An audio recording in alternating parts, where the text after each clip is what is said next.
وویل دا غسل خانه کې مو شوی دي د غسل خانې شهیدان نوي شهیدان پر سر لګېدلی وي پښه یې کښېدلې وله پر سر لګېدلی وي بس مړ شو نه عثمان دی نه شهید دی هر څه د کوپر نامه یایي غول خوري.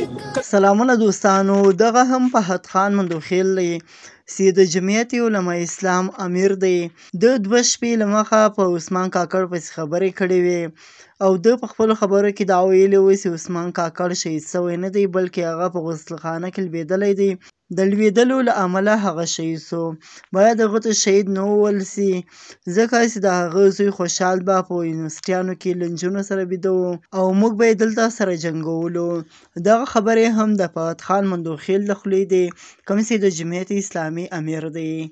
نو نن د عثمان خان کاکړ کور ته یعنی د خوشحال کور ته د فهد خان د فیملي یا د فهد خان د کورنۍ له طرفه دوی ته ننواتې ورله، دوی ته یې زارۍ وکړلې چې موږ معاف کړي او دا خبره چې موږ کړې دا واپس موږ اخلو او موږ معاف کړي، موږ نه غلطي شوې ده. تاسو دغه ویډیو وګورئ.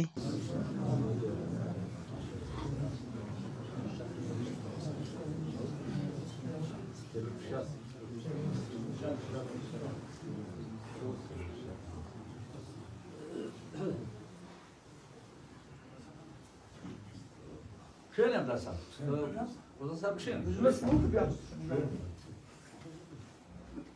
To da bunu sam novi rivač keka.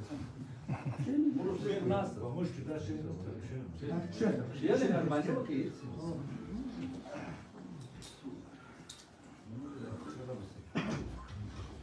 Daj mu rado. Stari masi čuo se. Az göstereyim. Nasıl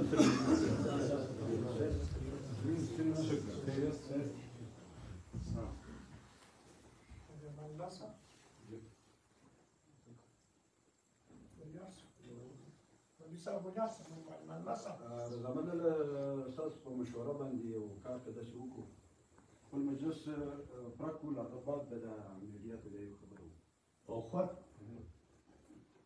الأطباء مش ده دلوقتي قصاص باشن نو څه خو دغه مجلس کوي هغه بیا پر میډیا کوو بس نه مجلس به پرکو بیا